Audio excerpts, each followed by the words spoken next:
Hello and welcome everybody to another episode of Pod Strickland. I'm your host, Shwin and Prez. In this episode 372, I'm joined as always by my co-host Prez, that is at _Presidente on Twitter/X. Prez, how are you doing on this Friday morning? Just enjoying the fruits of Leon's labor. I feel like we've just seen a trailer for a movie that doesn't come out for a while. That's how I feel about the Knicks roster right now. Yeah, we will definitely get a look at the roster, and we will definitely be talking about the current, I guess, most recent iteration of the roster after yesterday. But before we get started, I do have to make a few announcements. First, people, Strickland has an Instagram. Check that out. That is at the Strickland on Instagram. We're posting all kinds of new content on there. The Strickland also has a YouTube channel where you may be watching this podcast. If you are not done so already, please hit like, subscribe to the channel, leave us a comment. That'd be a huge help to us. The Strickland also has merchandise, which is available on our website, which you can find at www.thestrict.land. There's a link that'll take you to the merchandise store. You can find all kinds of cool stuff on there. T-shirts, sweatshirts, hats, coffee mugs, water bottles, you name it, we've got it. Finally, the Strickland has a Patreon, which you can subscribe to. There are a number of different tiers. There's a $6 tier that gets you access to Pod Strickland's podcast that I hosted every Friday with Prez. You also get access to Takes from Obvious Bozos, our most recent podcast that we've added to the roster that is hosted by Andrew Steele, a.k.a. Doug, along with Zach Blatter. And you also get access to the Strickland Discord where the conversation never stops. There are further tiers. There's a $9 tier that gets you access to Strickland Roll, my solo pod, or a rant and rave that makes you more. You also get access to wonderful premium articles by Matthew Murdo, one of the best in the business. And now you also get access to Strickland NFL, our NFL podcast that is hosted by Constantine Metricos and Jeffrey Rasmussen, where they discuss, you guessed it, the NFL. Now, further tiers, there's $15 tier, $30 tier, $50 tier, and $100 tier. Those go with a variety of additional benefits, including pod recordings, merchandise discounts, and even potentially hosting a podcast alongside yours truly today, whether you choose to subscribe. None of this would be possible without you, and none of this would be possible without BetOnline. It's playoff time. The usual suspects are heading to Vegas for the championship, and our partner BetOnline is your number one source for football odds, stats, trends, and lines. With everything from point spreads to hundreds of bets on everything from the coin toss to the color of Gatorade, BetOnline is the number one source for your championship wagering. Head to BetOnline and join today to get into all the action. BetOnline, the game starts here. The Knicks made a trade yesterday. They traded Quentin Grimes, 2 second-round picks. We actually don't know yet for sure which ones, which is weird. But yes, 2 second-round picks. Evan Fournier's expiring contract, and Malachi Flynn, we hardly knew ye, for Alec, Burks, and Bojan Bogdanovic. I don't know. I guess I talked into a computer for a lot yesterday about this. But what did you think of the trades, and what do you think of, I guess, where the Knicks roster is positioned now? So I guess I'll start with Grimes. The part that stinks about trading Grimes is we know he has some more in the tank that he's shown on both ends, right? Like, he was fantastic last season, great in the playoffs on defense, should have played more. Regressed in a couple elements of his game this year. But what I think people don't realize about the NBA now is, like, there's lots of, and this isn't to like minimize Grimes' talent, but like there's lots of young guys who have more in the tank. And if given playing time and a long runway to make mistakes and play through them, they might be able to discover and like manifest that more consistently. But the way the NBA is now, with so many teams competing, with vet talent, young talent, up and down the rosters, like, some guys, the bar for just getting the playing time to work through that is really high. And I don't think people realize that with Emmanuel Quickley. Like that's how good Quickley was, that he was able to contribute to winning now on the Knicks and just continually work through improving different elements of his game. Like he was able to do that. Like he should have played much more in New York, but the fact that he was able to do that off the bench was not like a common thing at all. Like there's a lot of Quentin Grimes around the league where it's just like they have talent, they have an archetype that's good, but you're not just competing with like other young guys. You're competing with Dante DiVincenzo. You're competing with Alec Burks. You're competing with Deuce, right? Like it's really fucking hard. So once the Knicks really began to just turn the gear even more towards competing, right, with the OG trade and with Dante just going crazy, like that leeway for Grimes continued to shrink, and that sucks for him. Like that sucks. Is it unfair? No, that happens on every team. Like most teams, the only teams who doesn't really have to deal with that are the tanking teams like Detroit, Washington, and the Spurs. Pretty much that's it. Maybe the Hornets. I don't know. So, he was kind of it was an unfortunate situation where we didn't get to see him develop as much. Seeing a player develop through mistakes is really fun, especially when they come out really good. And that's not to say that he won't come out really good, right? Like hopefully he gets some time in Detroit, but like even in Detroit, you're competing with Ivy, with Sasser, with Cade, with Asar, like with whoever they draft this year coming up. So he's gonna have to work for that shit. And he was a very good shooter, but he wasn't an elite shooter. So I think once we saw that the Knicks were like became a dark horse, conference finalist, whatever you want to call it, contender, it became a little clear to me that they were going to look at some possible upgrades, right? And I know we talked a lot about Brogdon and Burks and Clarkson and all these guys. Like they all kind of fit into that bucket, even though they would do more ball handling than Grimes. With that being said, like I don't know, the fact that he was the centerpiece of this trade with minimal real picks and with apparent competition from other teams, although I don't know what the fuck the Sixers could have offered aside from like Jaden Springer or something. They have 3 first-round picks they can trade, so I'm assuming that would have been the thing. And I don't think they're going to. So they didn't want to. Yeah. So they didn't want to offer a first, and they didn't have any player that was like roughly first-ish equivalent who they felt like moving off of. So it became one of those situations where a player like Grimes is probably like in the neighborhood of like worth a bad first or something like that, or more than whatever seconds Philly was offering. And that's kind of a credit to Grimes and a credit to the Knicks. And you know, enough people have spoken about like the on the court stuff with Burks and Bojan. Like the fit is really good, especially with all the fucking injuries we got going on. Like having Burks being able to like pretend play point guard again, which is hilariously ironic that we're now like clamoring for that after what happened before. And Bojan just being somebody who could soak up usage efficiently. Like when your roster's this fucking injured, it doesn't matter if it's like, oh, is he a negative on defense? Like, no, bro. Like, we just need people to play instead of Charlie Brown Jr. and Jacob Toppin. So, the timing is good. And then he's so fucking good on offense that people in our Discord were like, would he be okay with coming off the bench once we're healthy? Like, that's like, he's legit. So, he's fucking also old. So, yes, he would be.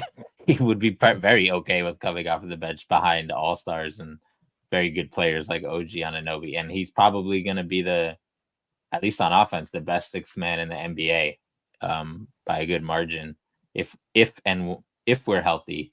So that's major. I mean, I know you've talked about it, but like the level of we went from a trade that depleted our depth to replenishing our depth, and now Tibbs has lots of tools, and you always worry about Tibbs maximizing his toolbox, or misusing his toolbox, right? Like with Burks and Bojan, and you now have reasons to perhaps not play Josh Hart if he's shitting himself on offense. But like, will he do that? I don't know. So we'll see. But there's options there for the Knicks when they're healthy. I don't think people realize what this spacing is about to do for Jalen Brunson. There's so many fucking times where like the Knicks would create advantages and Grimes would just piss it away. To be frank, he's still shooting well on the year, particularly from the corners, but like he just runs so hot and cold, and he's particularly good in some parts of the court, but not others. So like, I would get personally frustrated sometimes when like the Knicks would do everything right and then he would just miss a wide open three. And it's not something unique to him. And it's not to say the new guys won't also do that on occasion, but like that just goes to show you that like where we're at, the expectations are really fucking high.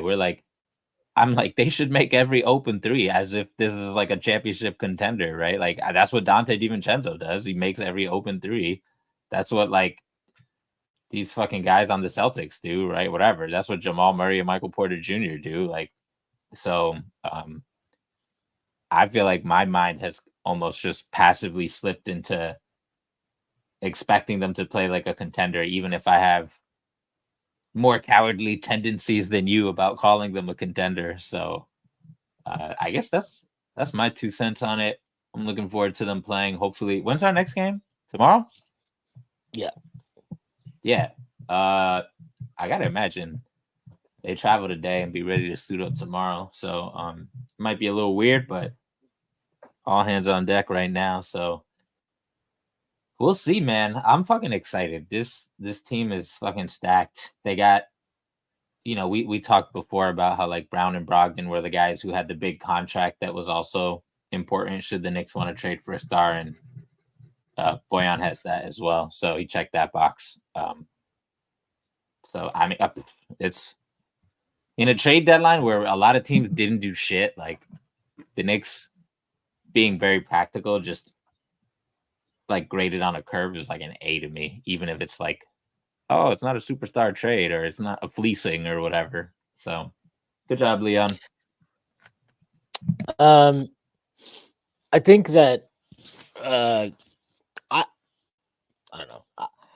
Grimes' body language lately has kind of sucked. I don't know if anybody else has picked up on it. I didn't really want to talk about it while he was still on the Knicks, just because it's not really like a pleasant conversation. But he was like never, when he'd make a big play, he was not celebrating with his teammates. He like, I don't know. Something was off with him. Obviously, I'm sure that has something to do with his role being diminished and whatnot. Obviously, we got murmurs throughout this season that he was unhappy about a variety of things that obviously picked up steam when he got benched. And then prior to even getting benched, right before that is when he, went public and said that he was unhappy about his role in the offense, his difficulties and finding rhythm, and how, it feels like I'm going to shoot, the ball's 100. It feels like I'm shooting a medicine ball because there's so much pressure on me to make each shot. And I get all that. I think there's validity to some of that, but like when you see how much more involved offensively Dante was the second that he gets put in the starting lineup, when you see how involved offensively a guy like Quick was when he would play at the 2 next to Jalen Brunson and Randall and these guys, when you see how, and Jeff brought all of this up yesterday yesterday on the live stream. But it's not just those, it's those two this past season and the year before.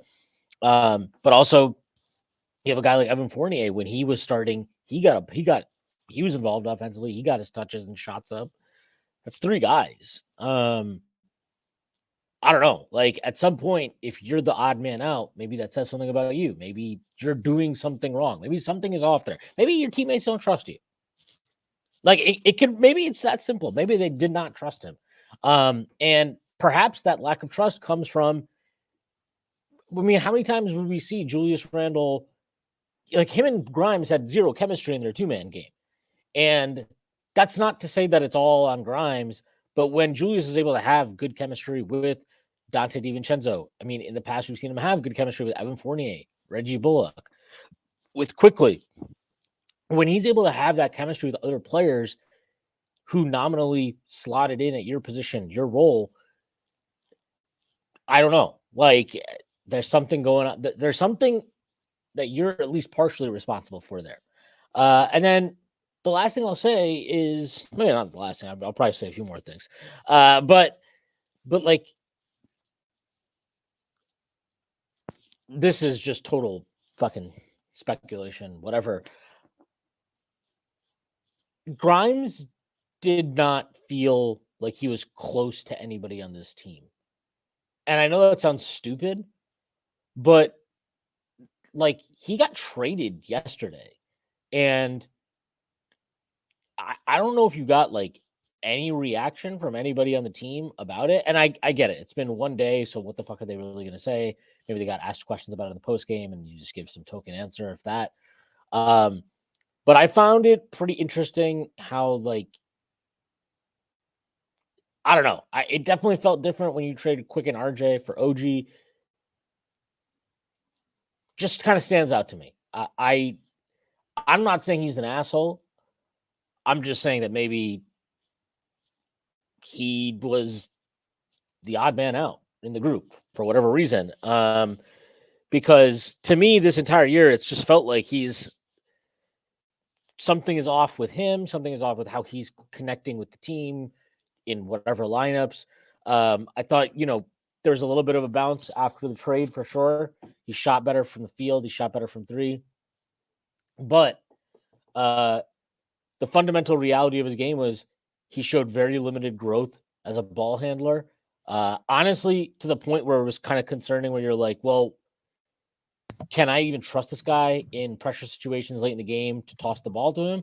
Because he was just so skittish with the ball in his hands at times. And when you're a shooting guard, that's a problem. And I think that his defense, at least in the short term, will definitely be missed because of OG Anunoby's continued absence right now. But it was just not happening for him. And I don't know that it ever will happen for him at a super high level offensively. It's kind of funny because before the season, somebody tweeted out early in the season, like, at me, like, oh, Dante can do everything Grimes does, and he probably has a higher ceiling. And I was like, that's crazy. Like, Dante has never even scored. Like, his career high coming into the season was actually below Grimes' career high, which he had in his first game. Dante has now passed his own career high multiple times. He's like knocking on the door of 40-point games pretty consistently nowadays. He's at a much higher level than we've ever seen from Grimes. And quite honestly, a level that would require serious skill growth from Grimes.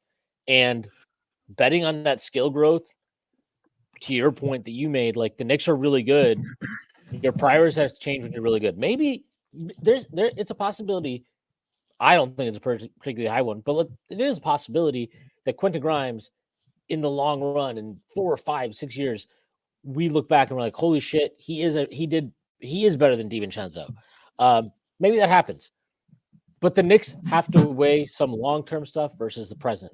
And the present has to matter now as much as your long-term goal, because you're that close. You're close enough to being a contender, to winning a championship, to at least being in that conversation, that you can't just weigh, well, what if Grimes is this? What if he's that 3 years? What if we think he'll be more valuable next year? Or we can keep him, and you can do all that stuff. You can have all those conversations, but you have to start weighing the current. And I think it's a reasonable bet that Grimes is under contract on his rookie scale through next season. He will get paid a real NBA salary after that. He will no longer be a nice rookie contract player who you have control over, blah, blah, blah, on a cheap salary.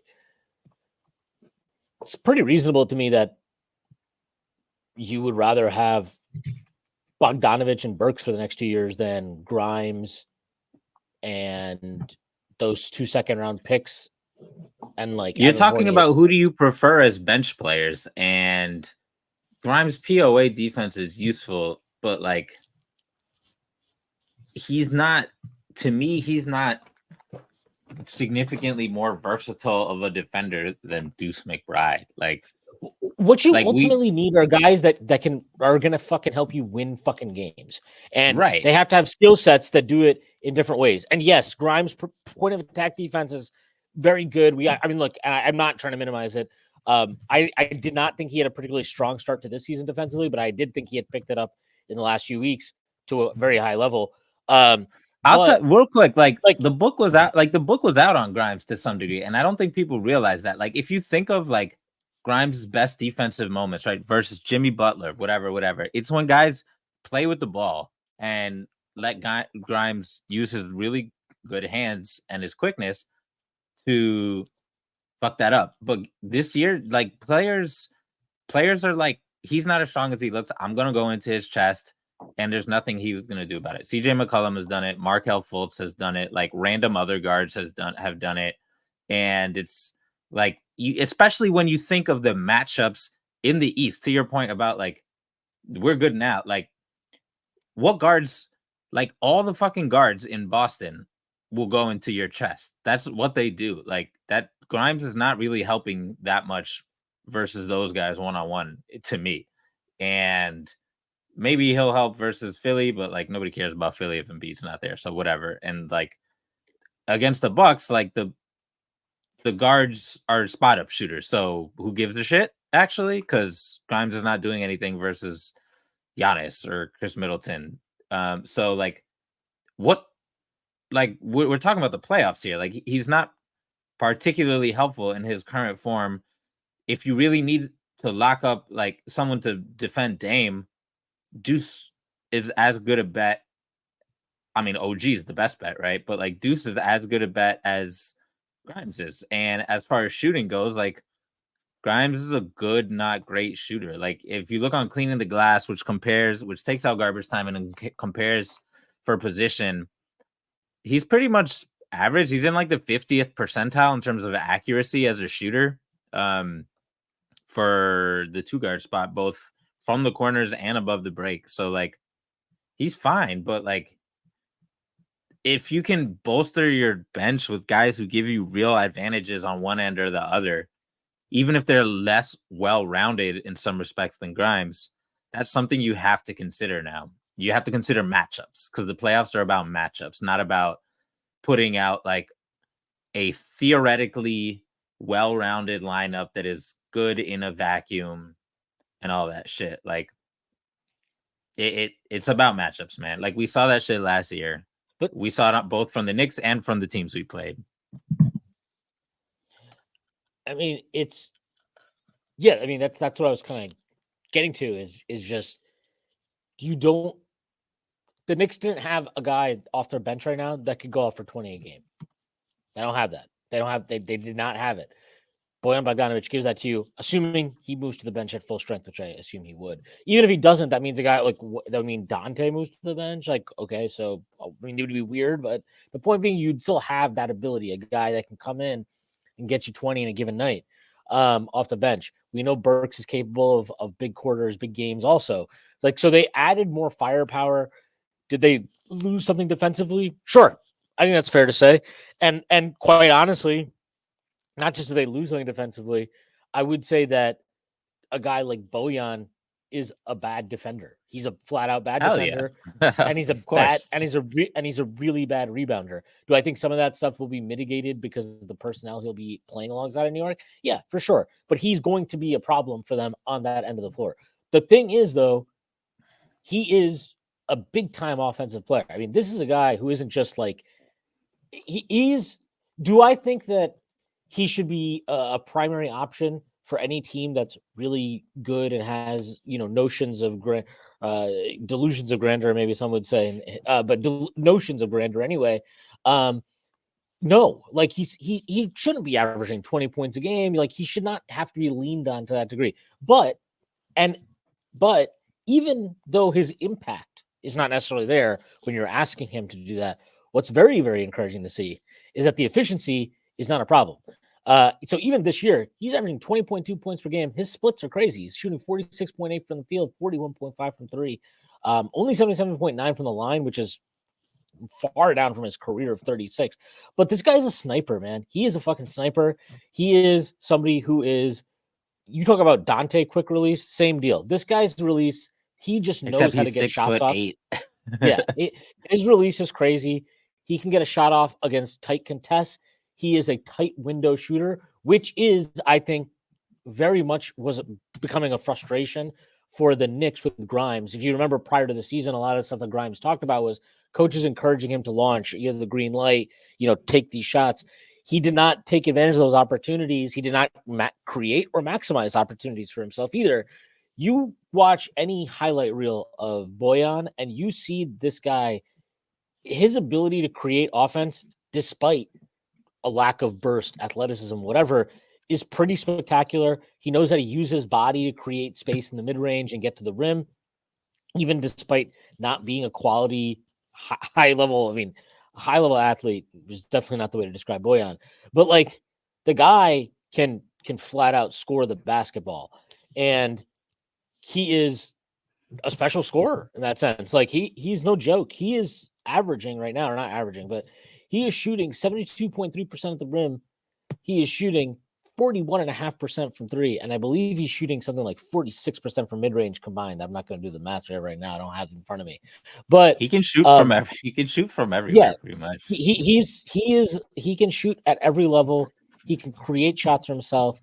He can be an end of clock bailout. He can be a spot up guy. I think you watch his tape, you watch his highlights, you watch whatever you want to watch of his. This is a guy who profiles like he should play well off of the Knicks bigs, in particular Randall and Hartenstein. And that is critical because the Knicks, and I mean, this is why I was a little bit more skeptical on trading for OG Anunoby, but I also think this is why this trade, I'm pretty bullish on it. I thought the Knicks needed more shot creation. I thought that was actually their biggest problem, or better shot creation. More is the wrong term. Better shot creation in lieu of RJ Barrett. And while OG Anunoby has proven that maybe to some degree the issues with RJ Barrett weren't just about inefficiency as a shot creator, but also inefficiency as a spot-up guy and just the lack of movement that having a third guy needed the ball in his hands to play with it and all that stuff, how much that kind of ground things to a halt. OG Anunoby obviously helped improve the flow and ball movement and player movement in the offense. I think Bojan Bogdanovic gives them some level of that shot creation, a semblance of it that they need. And I also think he's a guy who can capitalize on the advantages created for him by Randall, by Brunson at an efficient clip, which obviously is always beneficial. So like, I can't say, I think this is a really high level move. It's going to be it's going to be up to Tibbs to really balance this out and find the right mix. Because Bogdanovic has the last 3 years, he's played more of his minutes at the four than the three. So how Tibbs manages that is definitely interesting. He's also obviously become pretty accustomed to having the ball in his hands quite a bit in his time in Detroit. Also in Utah, he was not he created offense for himself pretty regularly. The other part about him, which I'm sure was relevant to them, is this is a guy who has been in the playoffs. He is a guy who I think his last two playoffs, 64.2 true shooting in Utah in 2020, 2021, 59 in 2021-22. He was at 20 plus usage. I think that he has way more talent, offensive talent around him now than he did in Utah, less creation responsibilities. So that's positive to see. Well, like this is a guy who has played in the playoffs. He's played in big games. I think he's somebody you can trust in big moments to make big time shots. Again, that's probably something they were not as convinced of on Quentin Grimes. So like that's a huge move for the Knicks. And then look, getting Burks back it's pretty fucking solid because it just gives them another shooter, gives them another guy who can create offense. We know Burks is adept, even despite the fact that he can't score or finish at all inside the arc or at the rim.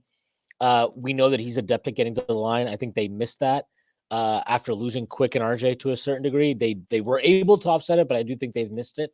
And obviously without Randall, for sure, it helps to have somebody else who's other than Brunson who can consistently draw fouls. So, yeah, I just think this move is a pretty good bet. I mean, they've got now just snipers all over the floor. Brunson, Burks, Bojan, OG, Dante, Deuce McBride has shot the ball well. Obviously, yesterday not so much, but yeah, they've got guys that are loaded or ready to catch and shoot. And to your point, like Brunson has not played with this type of spacing in New York at all. Neither has Randall, for that matter, when he gets back. So seeing the opportunity, seeing kind of how that can play out as a two-way street in terms of how Randall and Brunson can benefit from the improved spacing, and then how those guys can benefit, Bojan and Burks, how they'll benefit from the attention that Randall and Brunson create. That'll be very interesting. And that's really what this trade is about, because I don't know how much they lost defensively at full strength, because they'll still have options that they can dial up to get some more solid defensive units on the floor. But they did give themselves way more offensive firepower. And going into the playoffs, looking ahead to the playoffs, I think that was probably a concern